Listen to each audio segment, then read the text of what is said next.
pessoal, sejam todos bem-vindos ao podcast Blindando Seus Negócios, o seu guia completo para proteger e expandir o seu negócio de maneira inteligente e estratégica para o mercado global. Este é o podcast da Telecojus, empresa líder em internacionalização de negócios e proteção patrimonial internacional descentralizada. Hoje nós vamos discutir o seguinte tema: investimentos estrangeiros, vantagens, estratégias e melhores países para realizar. Dentro desse cenário, surge uma pergunta, quais são os principais investimentos estrangeiros ou como isso pode trazer rentabilidade para o seu negócio, para o seu caixa, como isso pode fazer com que seu patrimônio cresça.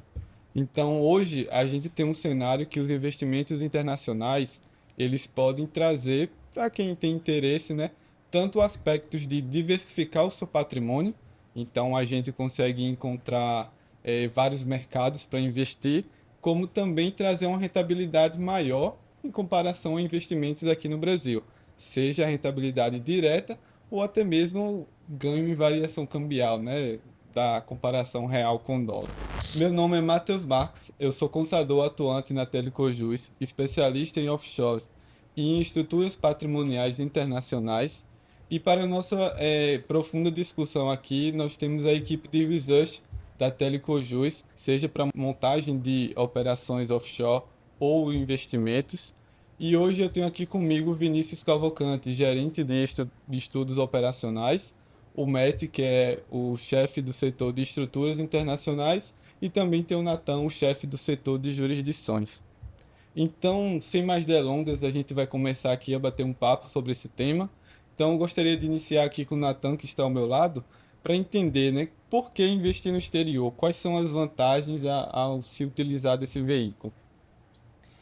Olá pessoal, sou o Natan, como o Matheus me apresentou, sou diretor de jurisdições. Minha formação é em economia e gestão financeira.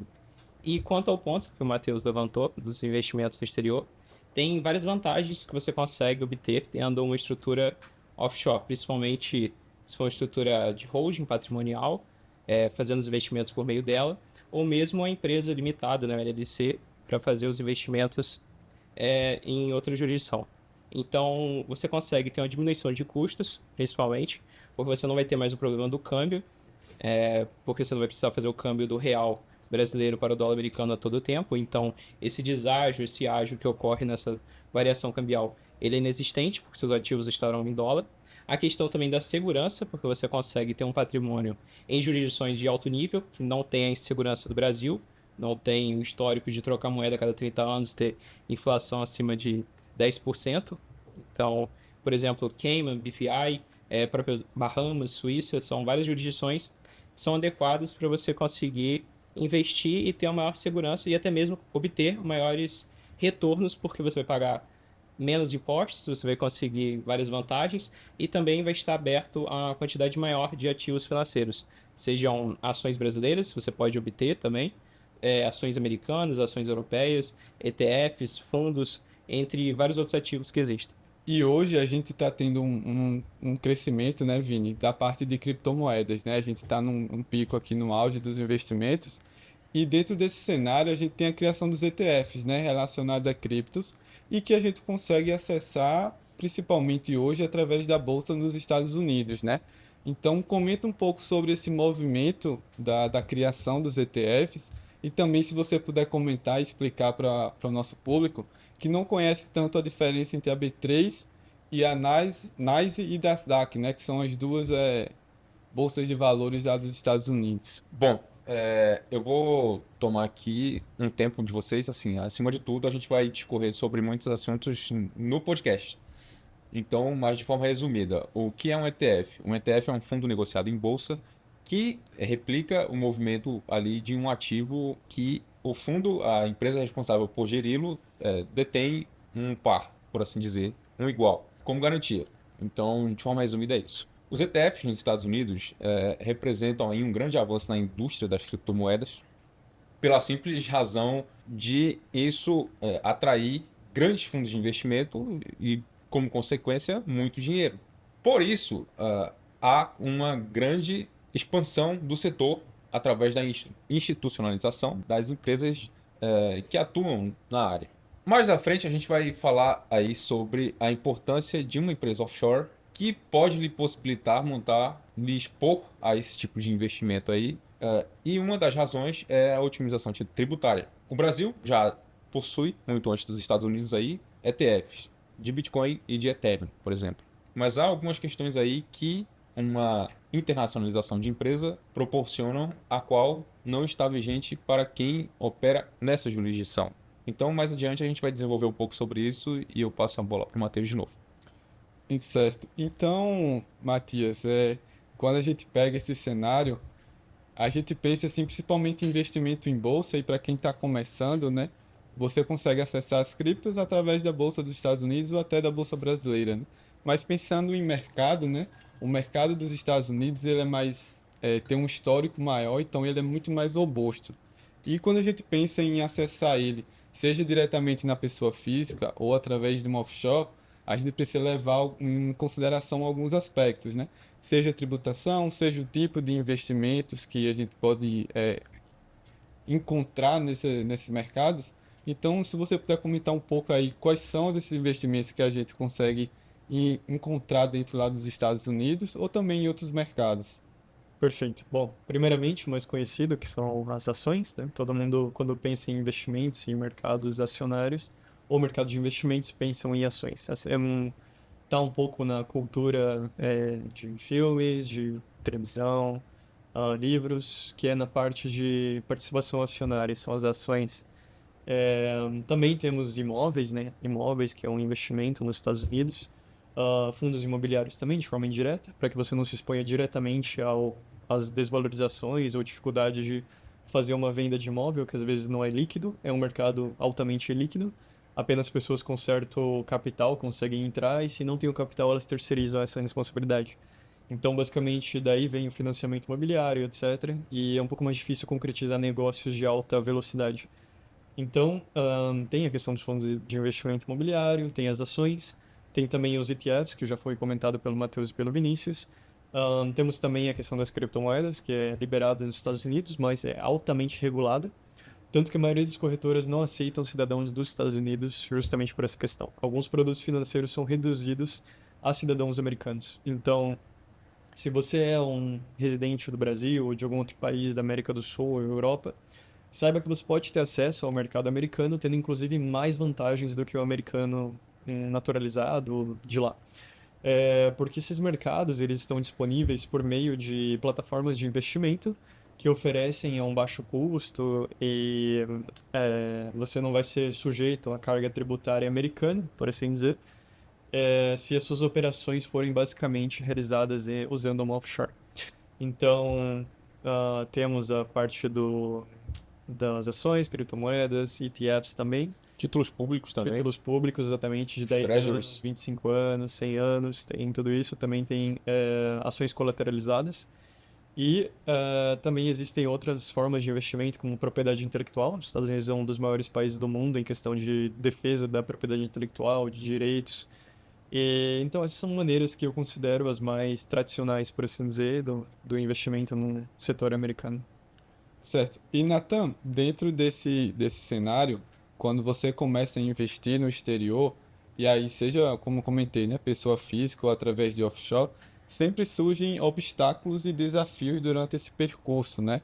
Então, eu queria que você comentasse um pouco sobre quais são esses obstáculos que a pessoa pode ter, os desafios durante esse período, e também se você puder falar um pouco de custos que podem ser encontrados durante esses investimentos. Sim. Então, nessa parte de dificuldades, existem principalmente dificuldades relacionadas às jurisdições, porque o Brasil possui um certo regime tributário, várias regras. Tem a CVM, né, que é a Comissão de Valores Mobiliários do Brasil, que estabelece várias regras aqui no Brasil. E quando você faz investimentos, por exemplo, nos Estados Unidos, são outras regras, né? Tem a SEC, tem a Receita Federal Americana, e tem todo outro sistema, tanto regulatório quanto tributário. Então, tem essas dificuldades de compreender como funciona cada um dos dois sistemas, a equivalência entre eles, como você consegue transpor capital de um país para o outro, e também relacionado à parte de custos, de você conseguir estabelecer isso, né? Até que ponto, qual capital é vantajoso ou não você ter uma estrutura internacional. Então, por exemplo, capitais abaixo de R$ 100.000, por exemplo, você vai ter uma dificuldade maior de conseguir conciliar esses custos. Se tiver um capital acima disso, ou até acima de R$ 1 milhão, você consegue ter uma facilidade maior desses custos fixos pagarem os custos variáveis que você teria. Tem algumas alternativas de você investir fora, tendo no Brasil, né? Tem a Avenue, essa corretora, tem outros corretores também que possibilitam isso, só que você ainda vai estar no Brasil, então tem toda a parte tributária que você vai ter que pagar no Brasil e ainda os tributos americanos. Então, por exemplo, os Estados Unidos tem um tributo de 30% sobre rendimentos. Então, se a sua ação teve um pagamento de dividendos, de juros sobre capital próprio e vai receber seu valor no Brasil, 30% vai ser captado lá pela Receita Federal Americana. Quando chegar no Brasil, você vai ter todo o trabalho de justificar que esse pagamento já foi feito lá para evitar a dupla tributação. Então, tem todos esses obstáculos de você conseguir fazer isso.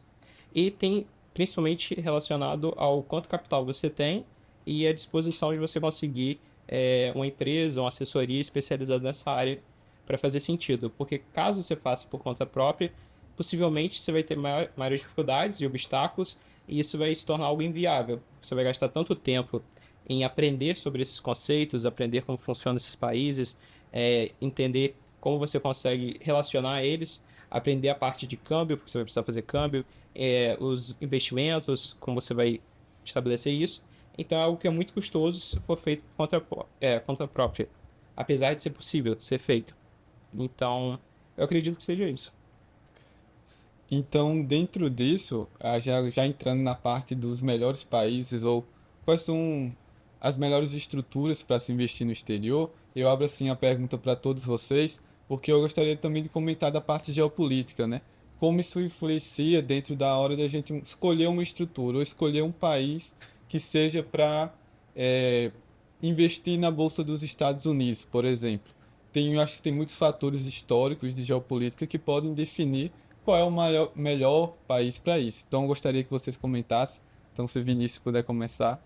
Olha, a gente pode partir de um princípio aqui onde países que mantêm boa relação com os Estados Unidos tendem a ser bem favoráveis aí para a gente se posicionar acerca dessas questões. Então, a gente toma como exemplo ali USVI, Ilhas Virgens Americanas, que são a jurisdição que alguns consideram até como um 52º estado americano. Território federal.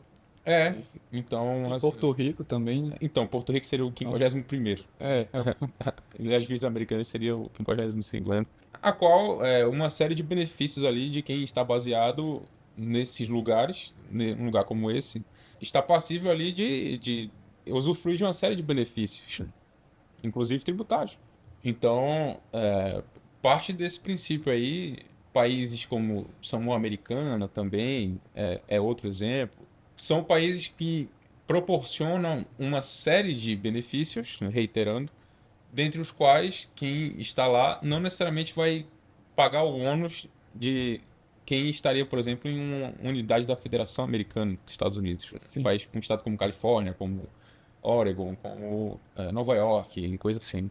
É porque a gente tem muito dos Estados Unidos, né? Cada estado ele tem uma forma de tributar diferente. Exato. Então, até para quem tem empresa lá, funciona. Se você quiser abrir uma empresa lá nos Estados Unidos para fazer investimentos lá, a tributação ela é muito maior, né, Matt? Principalmente em comparação com países do Caribe, né? Que foi alguns que o Vinícius citou, mas também tem outros, né? Que você pode citar.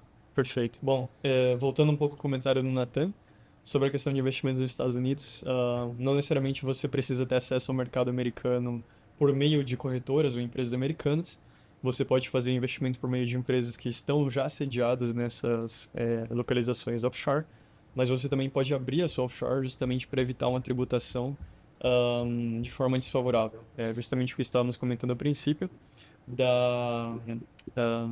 uma regulação arbitrária, como é que se diz? Arbitragem fiscal. Arbitrariedade.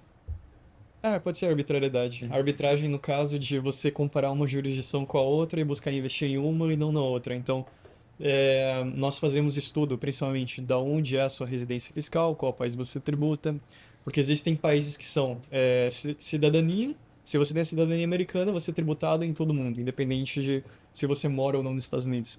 Se você é brasileiro, mesmo que você mora em outro país, tendo a residência fiscal nesse outro país, você não é tributado no Brasil. A tributação passa para o ônus da tributação, a obrigação passa para outro país. Isso o Matheus pode explicar muito melhor que eu. Também tem a questão de países que não têm tributação praticamente nem sobre residentes habituais, nem sobre residentes não habituais.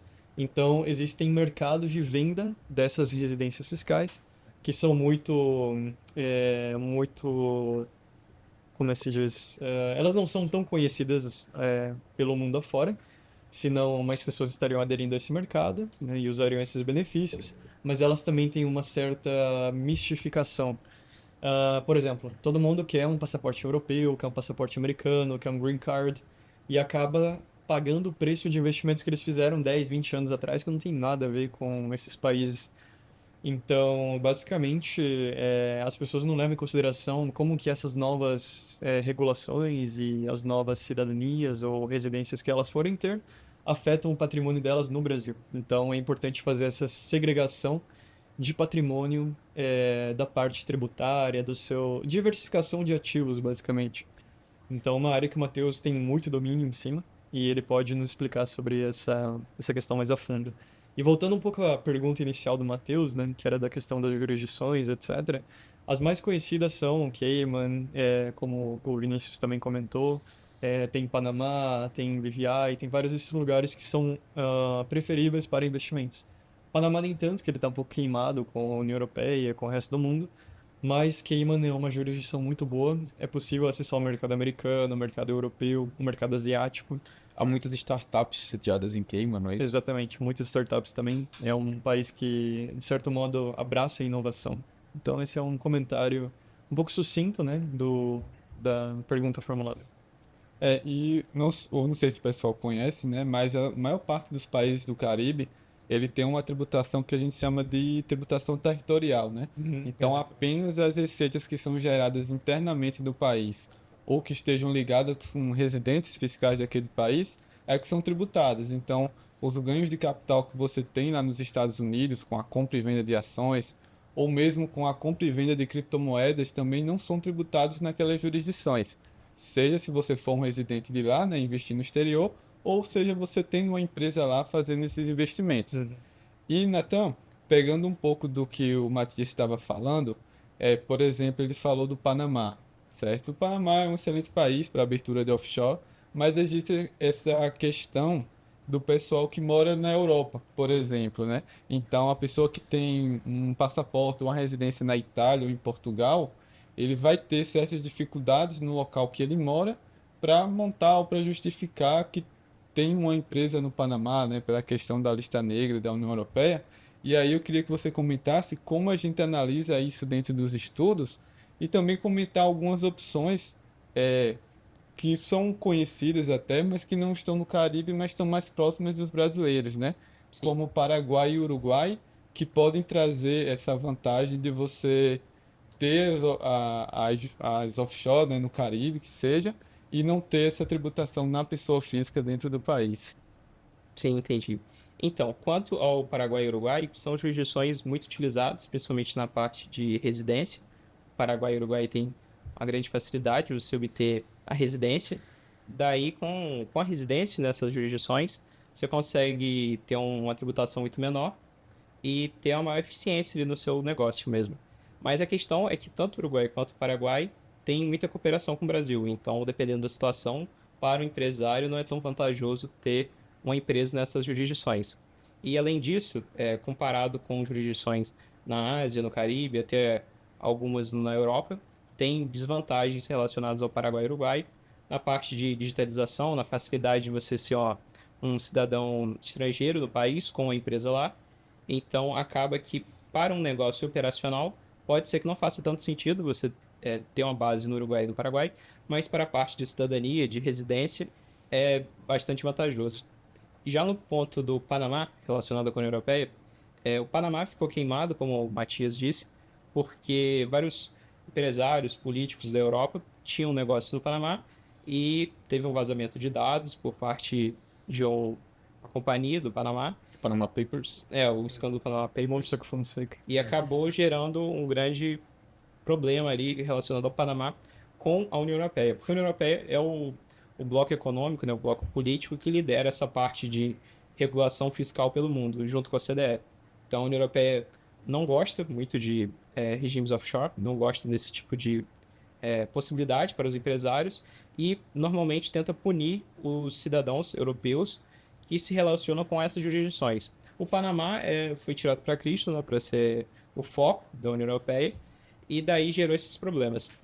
Principalmente na parte de operações interagirem, né? Por exemplo, você tem uma estrutura patrimonial em Portugal ou na Espanha, você tem uma empresa lá para a sua parte patrimonial e a sua empresa operacional de infoprodutos, dropshipping, e-commerce, entre vários outros setores, está no Panamá. Daí, para você conseguir ligar essas estruturas, tem uma certa dificuldade, porque os bancos na Europa, as empresas financeiras da Europa, vão ter certos problemas ali com relação ao Panamá para receber esses produtos e esses serviços financeiros. Então, acaba que a gente analisa esses pontos, principalmente a parte ali do mercado consumidor, do negócio, ou de como está a estrutura patrimonial da pessoa, para daí fazer uma análise de qual jurisdição faz mais sentido, né? Nem sempre o Panamá faz mais sentido para a pessoa, né?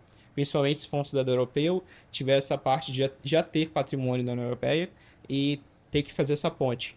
Ou mesmo, né, se o seu negócio planeja expandir para a União Europeia, ter uma empresa no Panamá também pode não fazer tanto sentido devido a esse ponto. Mas tem outras jurisdições também, por exemplo, Malta, Singapura, próprio Emirados Árabes Unidos, né, Dubai, que é muito famosa, que você consegue obter essas vantagens tributárias de pagar baixos tributos, ter uma isenção ali relacionada a ganho de capital, relacionada aos rendimentos financeiros dos seus ativos, e ao mesmo tempo não ser boicotado pelos Estados Unidos, pela União Europeia. Então, essas jurisdições que a gente chama de baixa tributação, mas não são totalmente isentas sempre, né? Por exemplo, Singapura tem um imposto corporativo de 17%, você consegue obter várias deduções, baixar para 8%, 9%, e tem várias vantagens ali relacionadas a ganho de capital, que é zerado, e impostos relacionados aos rendimentos dos ativos, que também é zerado. Tem várias outras, né? Como eu tinha falado, Emirados Árabes Unidos, tem também alguns negócios ali, próprio Seychelles, Comoros, Chipre, então tem várias jurisdições que têm baixa tributação e ao mesmo tempo não são penalizadas pela União Europeia como o Panamá. Exatamente. Inclusive, antes de continuarem, a União Europeia tem como inclusive um país que é muito usado pelas grandes empresas, Microsoft, Apple, Samsung, eles usam a Irlanda como um Sim. ponto de elisão fiscal, não é evasão. Eles fazem elisão, senão eles seriam penalizados muito mais forte do que atualmente são pela União Europeia. Porque eles têm um regime fiscal muito mais favorável na Irlanda, por isso a Irlanda cresceu de um país extremamente pobre há alguns anos atrás, para ter um PIB per capita maior que a Inglaterra, algo que não acontece faz séculos. Eu acho que cabe um parêntese aqui. O Matheus puder explicar ao nosso espectador aí o que significa elisão fiscal. Sim, não, isso é bastante importante o pessoal entender, porque muita gente confunde elisão com evasão fiscal, né? Então, elisão é todo o processo que você faz dentro dos parâmetros da lei para buscar pagar a menor tributação, a menor quantidade de impostos possível, certo? E a evasão fiscal aí já entra em crime de fato, é quando você deixa de cumprir o que está previsto na lei, seja deixar de declarar que teve receitas, que teve rendimentos, e também deixar de pagar os impostos. Então acaba caindo no cenário que você já pode estar sujeito a ter imputações criminais nesse cenário, né? E retornando à parte dos países, o mundo é sempre dinâmico, né? Pensando em geopolítica e todos esses aspectos envolvendo relações internacionais. Então acaba que durante um período um país ele pode ser muito bom para ser um offshore para investimentos e a partir de determinado momento, por sanções internacionais ou por movimentos de geopolítica, ele deixa de ser. Então, eu posso citar um exemplo aqui, mas vou pedir para vocês citarem outros também.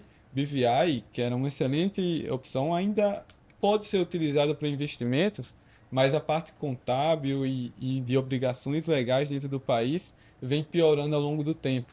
Então, empresários que já têm offshore lá vêm sofrendo um pouco com isso.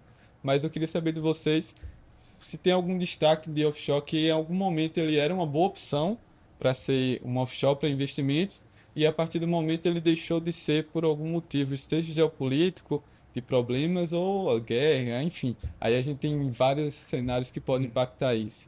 Totalmente. Bom, um deles, por exemplo, é Hong Kong, né? Que durante a administração britânica tinha o HSBC, inclusive, que é um banco que nasceu lá, Hong Kong and Shanghai Bank, e havia muito capital estrangeiro, britânico, alemão, americano. Quando houve o Tratado de Cessão de Hong Kong para a China, né, República Popular da China, a região de Hong Kong, que era uma dependência, uma colônia, um protetorado britânico, passou a ser uma unidade autônoma na China. Então eles estão sujeitos, de certo modo, a dois sistemas, inclusive esse é o lema, né, do governo chinês, dois sistemas, um país. Então eles buscam unificar a questão tributária, legislativa, executiva, inclusive reformas de votação, de organização interna. E Hong Kong era um excelente lugar para investimentos, para ações. Havia muitos cassinos, inclusive em Hong Kong, mudaram para Macau durante um tempo. E Hong Kong sempre foi visto como um lugar seguro, não somente por questão financeira, mas também questão humanitária. Na Segunda Guerra Mundial, muitos chineses e asiáticos em geral e outros estrangeiros iam para Hong Kong e Macau para se protegerem da guerra entre Japão e China. Então essa é uma adição que eu faria, Hancock. Um exemplo perfeito. Outro bem célebre e é recente, Cayman, com relação às criptomoedas, era um paraíso. Muitas empresas eram sediadas lá, até que em 2021, assim, acima de tudo, muitas empresas eram sediadas lá porque Cayman era um país ali que não tinha uma clareza regulatória muito grande, era muito simples se estabelecer lá no setor. Até que uma hecatombe aconteceu em 2022, no final do ano, que foi a queda da Exchange FTX. E isso envolvia gente muito poderosa dentro dos Estados Unidos e acabou incorrendo em um escrutínio regulatório no qual a vida dessas empresas acaba sendo bem mais dificultada nos dias atuais. Sim, E nesse... só para comentar, Nathan, já trazendo mais um ponto, né? O Vini citou um exemplo de uma jurisdição que se tornou ruim, né, por questões regulatórias, mas acho que dentro desse cenário de cripto você pode até comentar também que, em contrapartida, a gente tem El Salvador indo em um sentido contrário, né? Ser Sim, muito mais melhorando. favorável para as criptomoedas. Sim. Quanto ao ponto do Vini, que ele disse para que Cayman teve essa piora, tem também a piora em Bahamas, que de fato é a sede operacional, e Cayman acabou sendo prejudicada porque é muito influenciado, né? Então essas jurisdições são ligadas, tanto Cayman, Bahamas, BVI, né? Ilhas Virgens Britânicas, entre várias outras ilhas que são voltadas para esse setor offshore. Então, como bem o Vini disse, Cayman foi impactada, Bahamas foi impactada, BVI, Bermudas, entre várias outras nesse setor cripto, porque elas buscaram ter uma regulação mais restritiva à parte cripto, justamente por esse problema que ocorreu na FTX. E aí entra aquilo que a gente falou mais anteriormente, a questão das afinidades geopolíticas aí, porque foi pressão regulatória dos Estados Unidos, que acabaram afetando diretamente lá.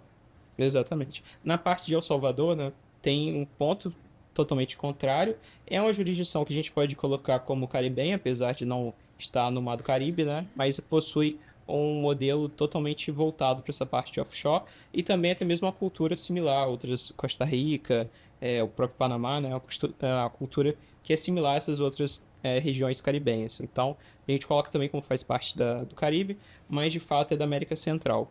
Então, El Salvador teve esse ponto de melhorar, porque o governo foi totalmente voltado para a propriedade privada, né, proteção dessa propriedade privada e também investimentos estrangeiros, que é algo que a política toda de El Salvador é voltada, também diminuição da criminalidade, que era um problema extremamente grave nesse país, e com isso eles conseguiram ser o pioneiro nessa parte cripto, porque eles conseguiram tornar o Bitcoin como uma moeda oficial do país.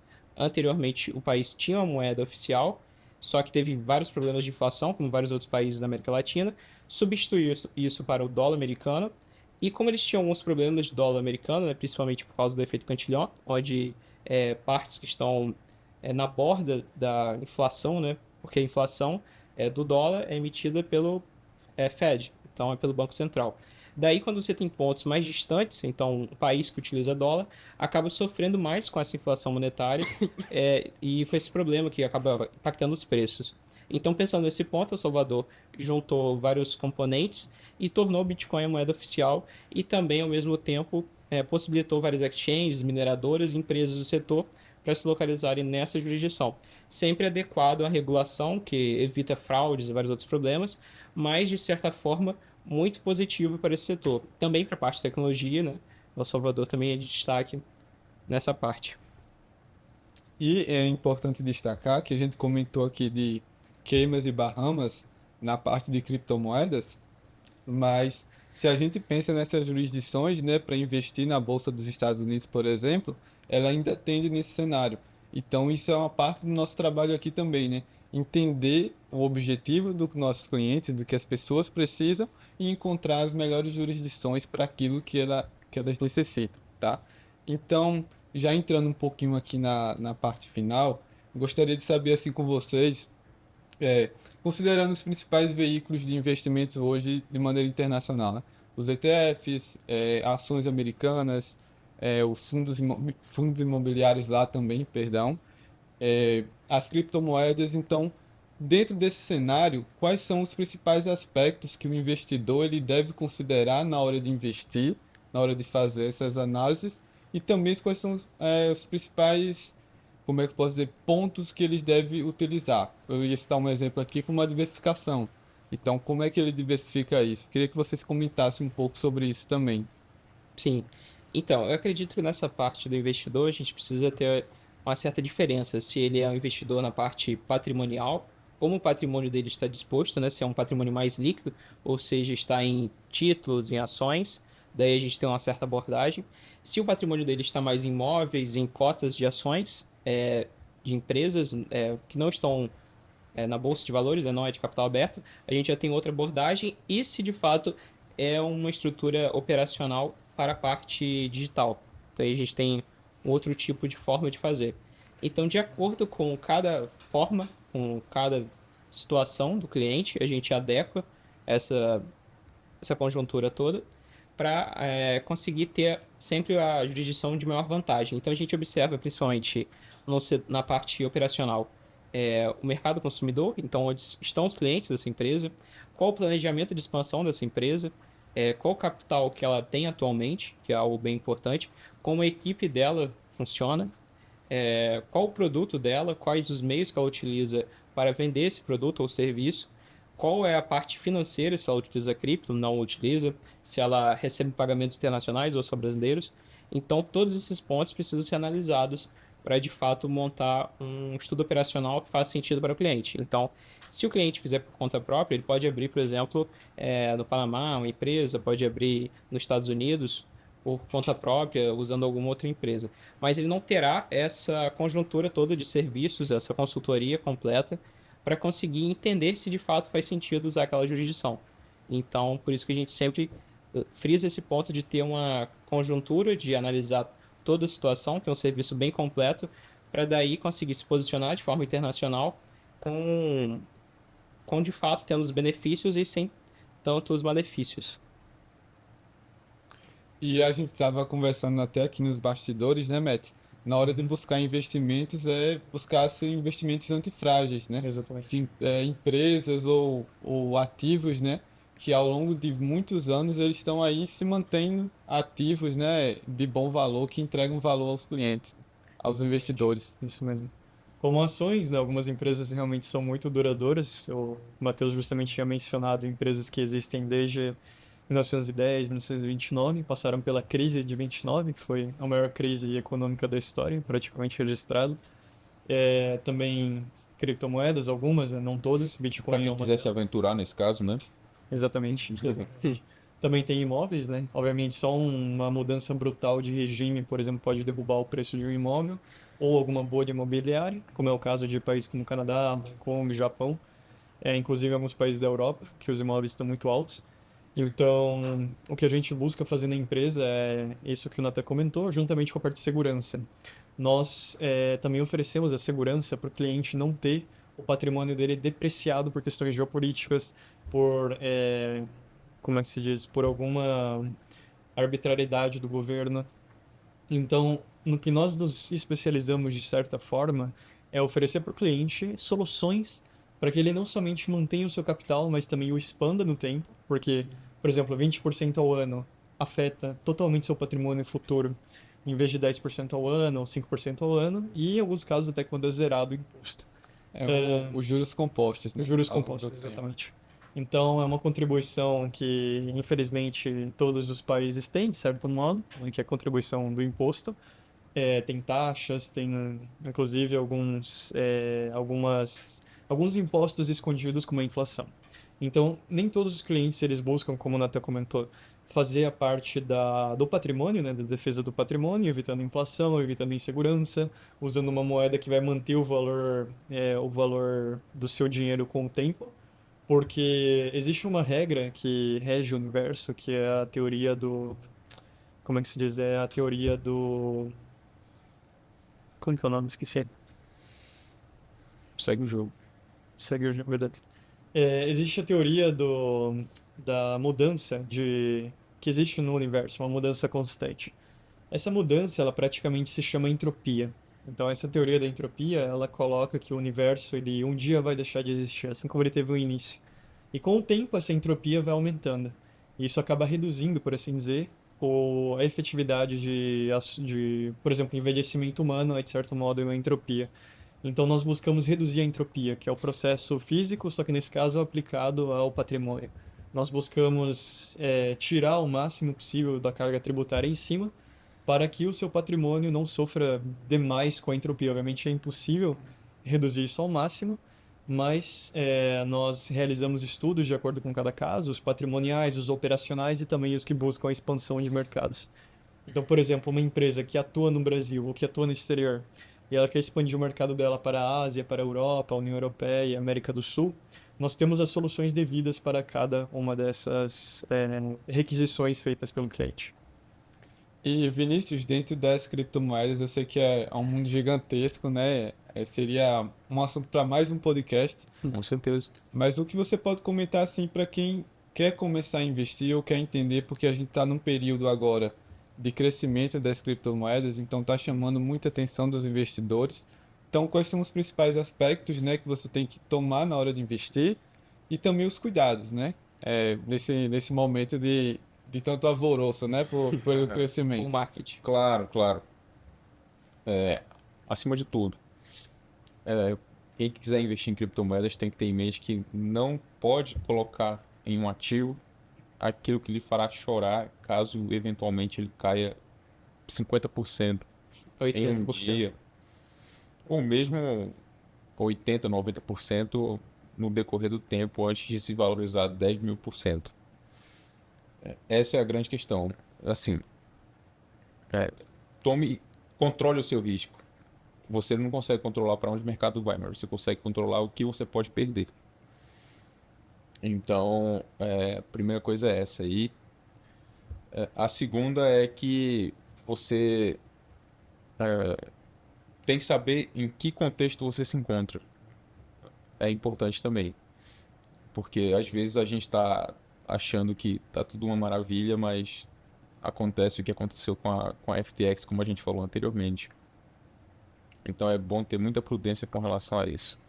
A terceira, não é querendo fazer lobby nem merchan, mas eu vou aproveitar o gancho, é que o Brasil recentemente aí adotou uma postura um tanto quanto desfavorável para quem opera em criptomoedas. Então, agora as pessoas têm que pagar imposto, têm que declarar. E quando você tem uma empresa offshore, a qual você tem uma conta atrelada a ela no exterior, você fica livre disso. Você não necessariamente precisa declarar esses ativos e nessas operações. Então, para fim de otimização tributária, é algo que, ao meu ver, é muito favorável. Exatamente. Porque imagina hoje que você investe numa corretora estrangeira e aí tem a obrigação fiscal de declarar todas as suas operações mensalmente à Receita. E para quem tem um offshore, ele deixa de declarar as operações. Ele só precisa declarar que tem um offshore pelas mudanças recentes. Ainda é devido 15% de imposto pelo lucro da empresa, né? É uma mudança recente nas offshore, né? Que teve da legislação, mas ainda assim te traz mais privacidade. Então você consegue passar a informação de que você tem um offshore e aí dentro dela você pode negociar, comprar um ativo X, vender o Y, enfim. Você vai ter liberdade para poder fazer isso. E mais um ponto que eu gostaria de trazer na parte dos investimentos é a diversificação, né? É a gente seguir uma regrinha geral. Nunca coloque os ovos na mesma cesta. Sim, Porque se der algum problema, pode ser que tudo quebre e você perca todo o seu patrimônio. Então a diversificação também é um ponto bastante interessante que as pessoas devem se atentar no momento de começar a investir. Então, para o Natan você complementar essa parte também da diversificação, eu imagino que dentro de um cenário que você busca diversificar, é importante ter algumas ações no Brasil que sejam boas, né, que possam te trazer retorno e ser antifrágeis também, procurar isso nessas ações. Você pode montar uma carteira com investimentos lá nos Estados Unidos e também com as criptomoedas, né? Então, comenta um pouco também sobre as partes de cripto e como montar uma carteira, né? Quais aspectos considerar na hora de fazer essa montagem. sim. Esse ponto de diversificação é extremamente importante, porque se você tiver um capital diversificado, você consegue mitigar os riscos. Então, é um ponto muito prudente de se ter. Mas na parte, voltando ali sobre cripto, eu acho que a parte cripto, principalmente pensando no Bitcoin, que é a principal moeda e a primeira que funcionou, tem vários pontos além do ganho que você pode ter em moeda fiduciária, moeda fiat. Então, além de você conseguir comprar, por exemplo, a US$ 30.000 e vender a US$ 60.000 e dobrar o seu capital em algumas semanas, tem a questão de como esse ativo funciona. Então, toda a parte ali de ter uma oferta limitada, que é totalmente diferente das moedas fiduciárias, que podem se expandir de forma exponencial. Então, sempre que um governo tem um problema, ele acaba emitindo mais moeda fiduciária por meio do Tesouro Nacional e do Banco Central. Então, o Bitcoin tem uma limitação quanto a 21 milhões de unidades. Algumas outras criptomoedas têm essa limitação também, cada uma delas no seu jeito. Algumas não têm limitação, então é um certo problema. Mas pensando nesse ponto de você ter um bem que é limitado, você como investidor, como proprietário, é algo bem mais vantajoso do que você ter um bem que não possui limite e que você está à mercê sempre de um terceiro, tanto para confiar as transações, quanto também se aquele ativo de fato vai valer durante o tempo, que é um ponto que o Matt falou. Então, a parte de bitcoins, você sabe que aquilo vai estar limitado a 21 milhões ao longo de décadas, então você tem essa certeza que não tem essa expansão. Na parte também de ser rastreável e confiscável, né? O Bitcoin, de fato, você consegue rastrear se você conseguir ligar a pessoa física ou a pessoa jurídica ao endereço público que existe na blockchain, na rede do Bitcoin. Mas a parte de ser inconfiscável é crucial, porque você vai ter um bem que você vai poder utilizar no mundo todo. Cada ano que passa, ele aumenta sua importância global. Atualmente já é moeda oficial de um país. Vários fundos de investimento dos Estados Unidos, de vários países, estão alocando capital nesse bem, nesse ativo. E você também consegue ter um capital, uma moeda que não está à mercê de instituições financeiras. Então, caso uma instituição financeira venha quebrar ou tenha qualquer tipo de problema quanto você com a instituição financeira, ou mesmo essa instituição financeira com o governo, você não vai estar à mercê disso, porque você tem algo que está na sua própria custódia. Então, no caso, eu estou falando de criptomoedas, principalmente o Bitcoin, em wallets não custodiais, que são wallets onde você possui a chave privada e a chave pública e a conexão com a rede. Daí você consegue ter várias vantagens por ter esse ativo, além do ganho em moeda fiduciária, que foi o ponto que o Vinícius tinha falado. Na parte de diversificação, ela é importante, porque você consegue mitigar os riscos. Por exemplo, se você tivesse só uma ação brasileira e essa ação caísse 90% em um mês, o seu capital, né, no Brasil iria cair 90%. Se você tem esse capital diversificado em 10 empresas e somente uma caiu 90%, as outras se mantiveram constantes, o quanto você vai perder seria muito menor comparado esse montante, esse cesto de ativos, se estivesse centralizado, né, se fosse somente uma ação. Então, tem essa questão de ser diversificado, mas tem um risco também de ser pulverizado. Então, quando você tem um ativo, você precisa acompanhar esse ativo, ver se essa ação está valorizando, se essa ação está desvalorizando, se essa empresa tem bons fundamentos ou se ela está perdendo seus fundamentos, entre vários outros ativos, né? Por exemplo, se você tiver um imóvel, você tem que cuidar dele, fazer todo o trabalho. Então, se você pulverizar o seu capital, você pode também ter um problema tão grande quanto se fosse centralizado. Então, essa questão da diversificação é importante, mas ela não pode ser levada totalmente ao pé da letra ao ponto de pulverizar totalmente o capital. Exatamente. Bom, se eu puder adicionar, né, justamente uma parte muito importante, de nada adianta você ter um patrimônio se você não tem a quem legar, né? Então, o patrimônio ou ele é doado, ou ele é passado à família, ou ele é investido e perdido, às vezes, né? Então, por exemplo, todas as pessoas, os nossos clientes, eles são pessoas de família, eles buscam, por exemplo, legar esse patrimônio a alguma outra pessoa da família deles, seres queridos, cônjuges. Então, a própria palavra patrimônio vem de negócio do pai, do latim, né? Patrimonius. E o que nós buscamos também é ajudar o cliente nessa parte sucessória, ou seja, se ele tem o Bitcoin, como transmitir isso aos filhos ou aos herdeiros preferidos. Se ele tiver offshore, ou a empresa, o que for, como ele lega isso de forma menos burocrática que no Brasil. Então, no Brasil tem a questão do inventário, tem a questão de que para reduzir impostos você tem que fazer uma holding em uma certa configuração. O Matheus pode falar mais disso. Só que as regras no exterior são muito mais fáceis. A regra de transmissão de propriedade, a questão da pagamento de impostos, né, sobre a transmissão de herança é totalmente diferente em vários lugares do mundo. Também existe a questão de separação, né, de bens. Alguns países eles têm uma lei, por exemplo, Emirados Árabes Unidos, eles usam a Sharia e eles têm uma certa lei relacionada à transmissão de patrimônio em famílias. Então, por exemplo, se for um estrangeiro que é, tem, por exemplo, uma empresa no Brasil, e ele seja residente habitual do Brasil, ele vai estar sujeito às leis do Brasil.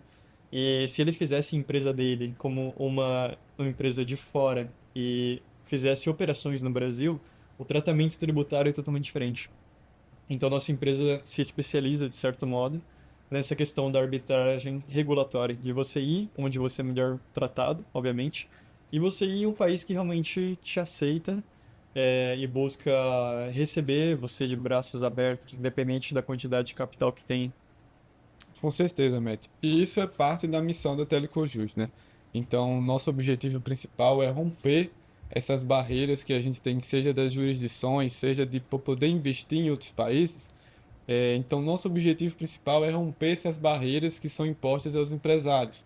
Então, a gente sempre busca por prezar a proteção do patrimônio, a internacionalização de suas empresas e buscando países, como o Matt falou, que vão respeitar de fato a propriedade privada e as suas vontades.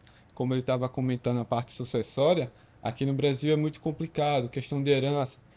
Até tem limitações no processo que você deixar um testamento, então já tem regras pré-estabelecidas de como você pode dispor ou não de parte do seu patrimônio.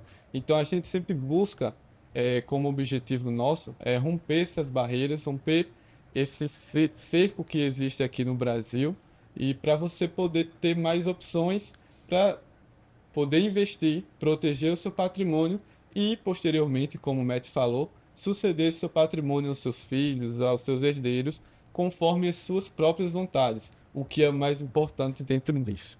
Então é isso, pessoal. A gente encerra aqui por hoje o nosso podcast. Foi um conteúdo valiosíssimo aqui para todos. Imagino que vai agregar muito nos seus investimentos, nos seus próximos passos, né, e objetivos de vida. Então, gostaria de agradecer aqui a presença do Vinícius, do Matias e do Natan. Se vocês quiserem dar mais alguma palavrinha final, algum recado. Então, o prazer foi meu de participar dessa conversa, vários conceitos importantes, principalmente do Matt, conseguindo juntar a parte da física com o que a gente trabalha, foi algo muito bom, foi uma conexão que faz bastante sentido. E relacionado a isso, tem vários pontos que de fato o cliente precisa de um suporte, de uma assessoria completa. Então, caso ele faça de forma sozinho ou incompleta, acaba tendo vários malefícios, vários problemas, que se fosse feito com a Telecojus não ocorreria. Eu agradeço a participação aqui e, assim, o que eu posso dizer é que vocês devem se posicionar acerca dos criptoativos. Dado que foi muito alto da minha pessoa essa questão, apenas controlem o risco que vocês tomam diante disso. Isso vocês têm total controle.